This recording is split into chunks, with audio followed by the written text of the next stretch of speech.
I never thought I'd live to see the day when my own children would turn their backs on me. But that day came and it shattered everything I thought I knew about family. The phone rang at the end of a quiet evening, and as I looked at the screen, I saw my oldest son, Eric's name. I felt my chest tighten, unsure of what this call would bring. It had been a while since we'd spoken at length, just the usual short check-ins or the occasional text, but never anything like this. I couldn't shake the sense of unease that gnawed at me. Something in my gut told me this wasn't going to be a simple conversation. I answered the phone, trying to mask the anxiety building in my chest. "Hey, sweetheart, how's everything?" I asked, my voice warmer than I felt, hoping for the usual casual tone.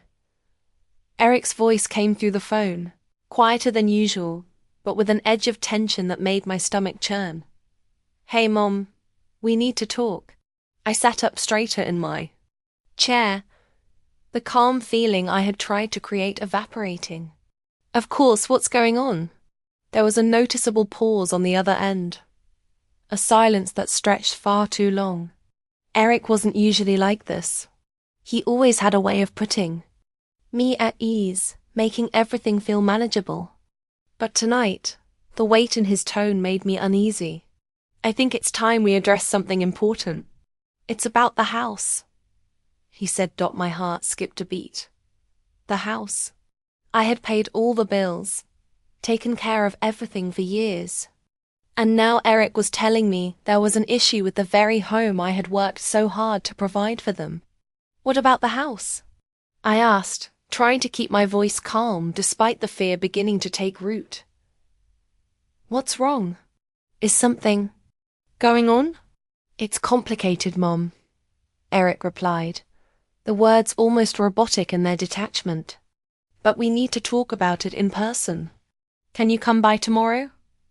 My mind raced, but I forced myself to breathe slowly. What did this mean? Why was he being so distant? "Of course, I'll be there tomorrow," I said, though my mind was already swirling with questions. Was someone in trouble? Was there a family crisis? What could possibly be so urgent? "Okay, we'll talk then. I'll see you tomorrow, Mom," Eric said before hanging up quickly. Without the usual pleasantries, without a word of love. I sat there, the phone still in my hand, staring at the now silent screen. What was going on? The day felt like it stretched out into eternity as I tried to prepare for whatever conversation lay ahead. I couldn't stop replaying the conversation in my mind, trying to figure out what I had missed. Eric hadn't even mentioned how the kids were doing. There were no "how are you?" questions or anything warm. It was all business. My stomach turned. Was something wrong with my health? Were they upset with me? The next day, I showed up at my daughter Rachel's house, where Eric had asked me to meet. I arrived early, trying to give them space to prepare whatever it was they needed. To say I tried to steady my nerves, but a pit had formed in my stomach. As I sat in the car, watching the world outside move in its usual rhythm, I felt as though I was standing still, frozen in time, caught in a moment of dread. When Eric and Rachel opened the door, the warmth I had come to expect was absent. They didn't greet me with smiles or a hug. Instead, they both stood there, expressions serious, faces hard. I felt an immediate shift to coldness that I hadn't felt before. "Mom, thank you for coming," Rachel said, her voice stiff, but still polite. I could feel the tension in the air, a heaviness that hadn't been there before. "Of course," I replied, my voice quivering despite my efforts to remain calm. I tried to smile, but it felt out of place. What was happening? We sat down in the living room. The room, which had once been filled with laughter and warmth during family dinners, now felt cold and unfamiliar. I tried to settle into the chair, but it felt too big, too empty. There was a distance between us that felt insurmountable. Eric spoke first. "Mum, We've been thinking about the house for a while, and we've made a decision. I felt a wave of confusion sweep over me. The house? What decision? Rachel sat beside him, her hands folded tightly in her lap, her gaze not meeting mine. This was so unlike them. I had always been close with my children, especially Rachel. What was happening? What decision? What's going on? I asked, my voice trembling, despite my best efforts to hold it together. I could feel my throat tightening, my heart racing. Eric took a deep breath before continuing. We've decided it's time for you to move out. We don't think it's healthy for you to live here anymore. The words hit me like a punch to the chest. I felt the world shift under me, as if the ground had been ripped out from beneath my feet. Move out? My own children were telling me. To leave? I don't understand, I stammered, barely able to form the words. What do you mean? I've paid the bills for years. I've supported this family. I've been here for you both always. How can you say that? Rachel's eyes finally met mine, but there was no warmth there. No comfort. Mom, you've been controlling. You've been doing everything for us, but it's been too much. We've tried to talk to you about this, but you've never listened. It's time for you to go. The word stabbed me. Controlling? I had always tried to help, to take care of everything. I had worked hard to provide a home where my children could feel secure, loved, and cared for. I had always believed that a mother's job was to give, to nurture, to support. I gave you everything. I cried out, my voice breaking. I paid for everything. This is my house. How could you do this to me? Eric stood up, his voice hardening. Mum, you've done enough. It's time for us to live on our own. We don't need you here anymore. I sat there, stunned, unable to process the betrayal that was unfolding before me. These were my children, the ones I had given my life for, the ones I had sacrificed everything for. And now they were telling me that I wasn't wanted. I could feel the tears welling up, but I quickly wiped them away, refusing to show them the depth of the pain I felt.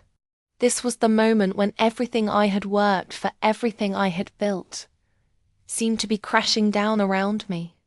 The home I had created, the family I had nurtured, was slipping through my fingers like sand. Please, Mom, Rachel said, her voice now laced with a false gentleness. We've talked it over. This is what's best for everyone. Best for everyone. How could they say that? How was it possible that the people I had loved and cared for the most were now asking me to leave? I stood up, my body shaking. I didn't know what to say. I didn't know how to make them understand the pain they had just caused. As I turned to leave, Eric's voice called out behind me. Mum, we've already started making arrangements. You have to be out by the end of the month. I didn't look back as I walked out the door, the weight of their words crashing down on me. This wasn't how it was supposed to be. I wasn't supposed to be forced out of my own home.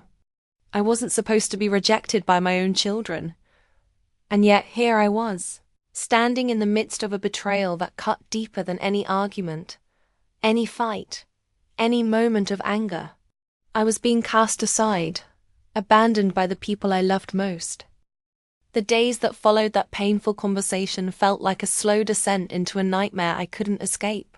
I couldn't stop thinking about what had happened.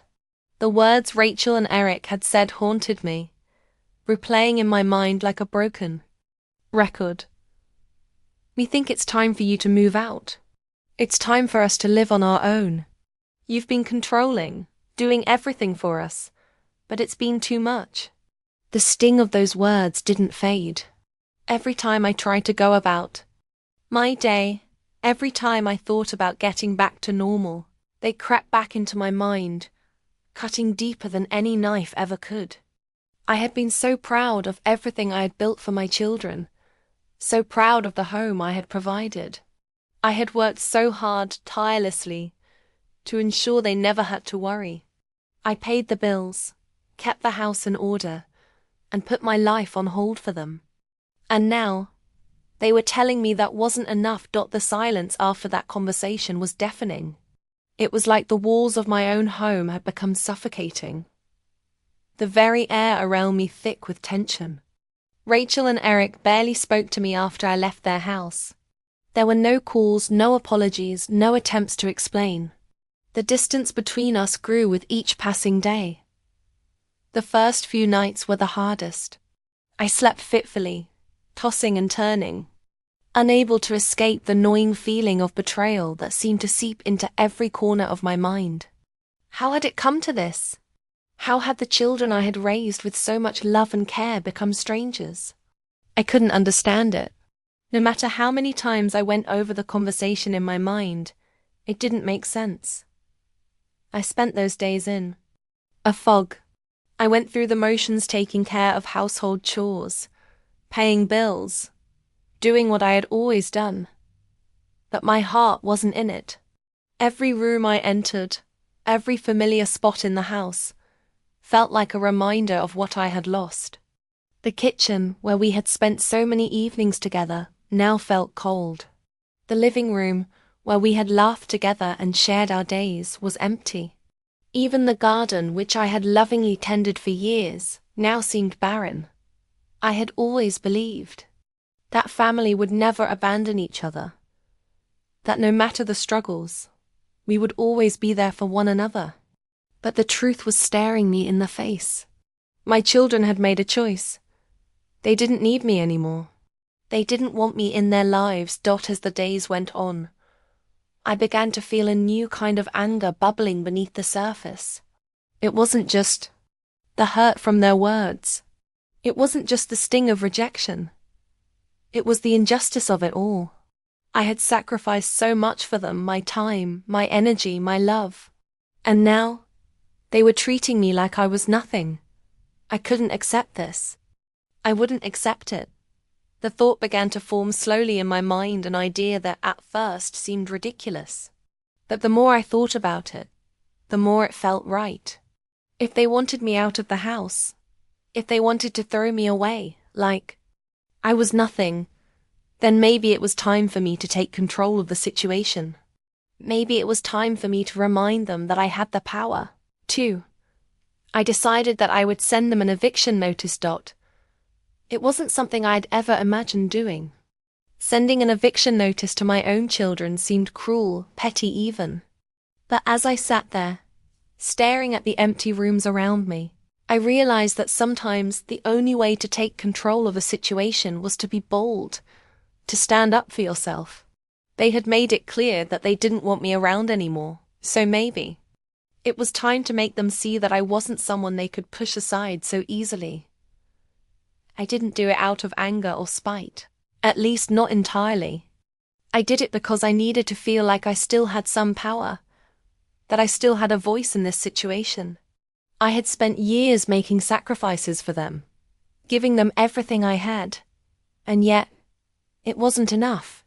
It was time for them to understand the consequences of their actions. I sat down at the kitchen table with a pad of paper and a pen. My hands trembled slightly as I began to write. I wasn't angry, not in the way I thought I would be. Instead, I felt a strange coolness wash over me. This wasn't just a piece of paper. This was my way of standing up for myself, of reclaiming my dignity. The words flowed easily as I wrote out the eviction notice. I outlined everything.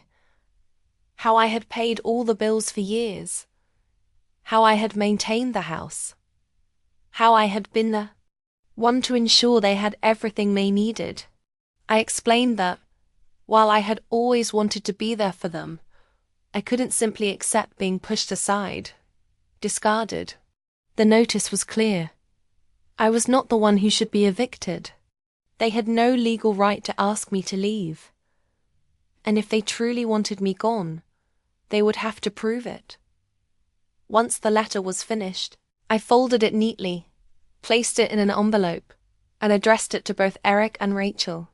My hands shook as I sealed the envelope. This wasn't just about revenge. This was about sending a message, about showing them that I wouldn't just lay down and accept their treatment. The next morning, I took the letter to the post office. As I handed it over to the clerk, a strange mix of emotions washed over me. Was this really the right thing to do? I asked myself. But even as the clerk weighed the envelope and stamped it, I knew that it was. I had to do something to regain my sense of self, my sense of control. If they thought they could push me out of my own home, then I had to make them realize that they were crossing a line. The days that followed felt like a strange limbo. I kept wondering how they would react. Would they be angry? Would they ignore the letter? Would they come to apologize? Or would they double down on their decision to eject me from the house? As I waited, a strange sense of power began to fill me. For the first time in a long time, I wasn't waiting for their approval or love. I wasn't seeking their validation. I had taken action. I had done something that, in the past, I would never have considered. But now I realized that sometimes standing up for yourself meant doing things that felt uncomfortable, things that made you question your values. And then, finally, the phone rang. It was Eric. The days after sending me eviction notice were some of the most nerve-wracking I had ever experienced. A strange sense of calm had come over me once I had taken control of the situation. But as the days stretched on, I couldn't help but feel anxious about the fallout. Would Eric and Rachel understand why I had done it? Would they be angry? Would they be disappointed in me? I didn't know what to expect. I didn't know how they would respond, and that uncertainty gnawed at me every moment of every day. I couldn't focus on anything. It wasn't that I was regretful about sending the letter. It was that I had done something that was so out of character for me. I had always been the one who worked silently in the background, the one who put everyone else's needs above my own. But this time I had chosen myself. I had chosen to make them see the consequences of their actions, and now I had to wait for the storm to hit. I spent my days cleaning, reading, and going through the motions of life, but my mind was never far from my children. I couldn't stop thinking about them, their faces, their voices, the years we had spent together. It felt like I was losing them, slipping further away from the people I had loved most. The phone call finally came, and it came with a force that I wasn't expecting. Eric's number flashed across my screen one afternoon, and my heart raced. I stared at it for a moment, unsure whether I should pick up or not. I wasn't sure if I was ready for whatever was about to happen, but I couldn't ignore it. I had to know. So with shaking hands, I answered the call. Hello? My voice was shaky, but I tried to steady it. Mom, it's Eric, he said, his voice surprisingly soft. There was no anger in it, no immediate defensiveness. For a moment, I wondered if I had misjudged the situation, if the tension had been in my mind more than anything else. Eric, I said cautiously, is everything okay? I'm sorry, Mom. We need to talk, he replied. About the eviction. Notice, I didn't expect you to go this far, but I get it now. I couldn't believe what I was hearing. Was he actually apologizing? Was he acknowledging the pain that had been caused? I had expected anger, maybe even hostility, but instead, there was a softness, a vulnerability that I hadn't heard in his voice for a long time. Eric, I'm not trying to make you angry. I just wanted you to understand how hurt I was. You and Rachel, you just told me to leave, without even trying to talk to me about it. After everything I've done for you both, it felt like you didn't care, I said, my voice growing steadier as the words came out. I had to make a stand for myself. I know, Mom. I've been thinking about it a lot. And I was wrong. We were wrong, Eric admitted, the sincerity in his voice striking me. I know we pushed you away, and I know we didn't treat you right. It was easier to blame you than to face our own feelings. But I've been avoiding the truth for a long time. His words hit me harder than I expected. For so long, I had been angry at him, angry at Rachel, angry that they had taken me for granted. But hearing him speak like this, admitting that he had been wrong, broke something inside me.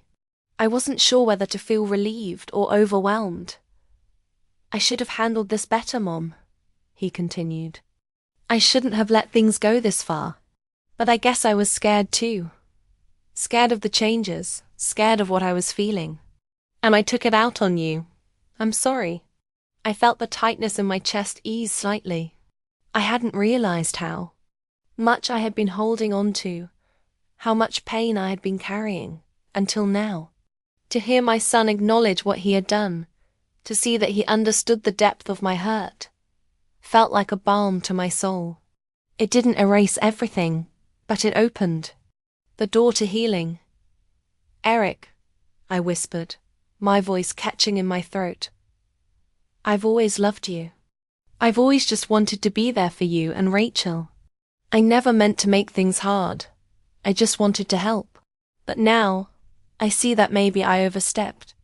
Eric sighed, and I could hear him taking a deep breath. I know, Mom. I know. But we should have told you how we felt instead of shutting you out. We should have talked to you. I sat in silence for a moment, taking in his words. The healing had started. I wasn't sure how long it would take, but for the first time in weeks, I felt a small flicker of hope. Maybe, just maybe, we could rebuild what had been broken. Can we fix this, Mom? Eric asked, his voice trembling with uncertainty. Can we start over? The question lingered in the air, and I thought about it carefully. I didn't want to make promises I couldn't keep, but I also knew that this wasn't about just fixing things in an instant. It was going to take time, patience, and a lot of hard work. But we had taken the first step, and that was more than I had dared to hope for in the last few weeks. I don't know what the future holds, Eric, I replied slowly, but I do know one thing. I'm willing to try. I want to try. We spoke for a little while longer, not about the house, not about the past, but about the future. We talked about the things we needed to work on: communication, boundaries, understanding. Eric promised to work harder on being more open, on not letting frustration fester in silence. And I promised to be more aware of when I was overstepping, to give them space, and not hold on too tightly. As the conversation ended, I felt a strange sense of peace. The storm wasn't over, but it had subsided, and the sky was clearing. I wasn't sure what would happen next, but I knew that for the first time in a long time, I felt seen. I felt heard. The next few days were filled with small steps forward. Eric and Rachel both reached out to me, apologizing in their own ways. They came by the house, not to ask me to leave, but to see how I was doing, to check in on me. We didn't solve everything in one conversation, but we had made progress. We had opened the door to understanding, to reconnecting. And then a few days later, Eric called again. This time he had a different tone in his voice. Mum, he said, we've been talking. We want you to stay. We want you to come back home. We've learned a lot, and we want to work things out with you. Tears filled my eyes as I listened to him. I had never expected this moment. I had never expected them to come back and offer me the chance to stay, to be part of their lives. Again, it was more than I could have hoped for. I'd like that, Eric, I said, my voice thick with emotion. I'd really like that. As the days passed, the healing continued. We began to rebuild what had been broken, brick by brick, with honesty, communication, and a lot of love.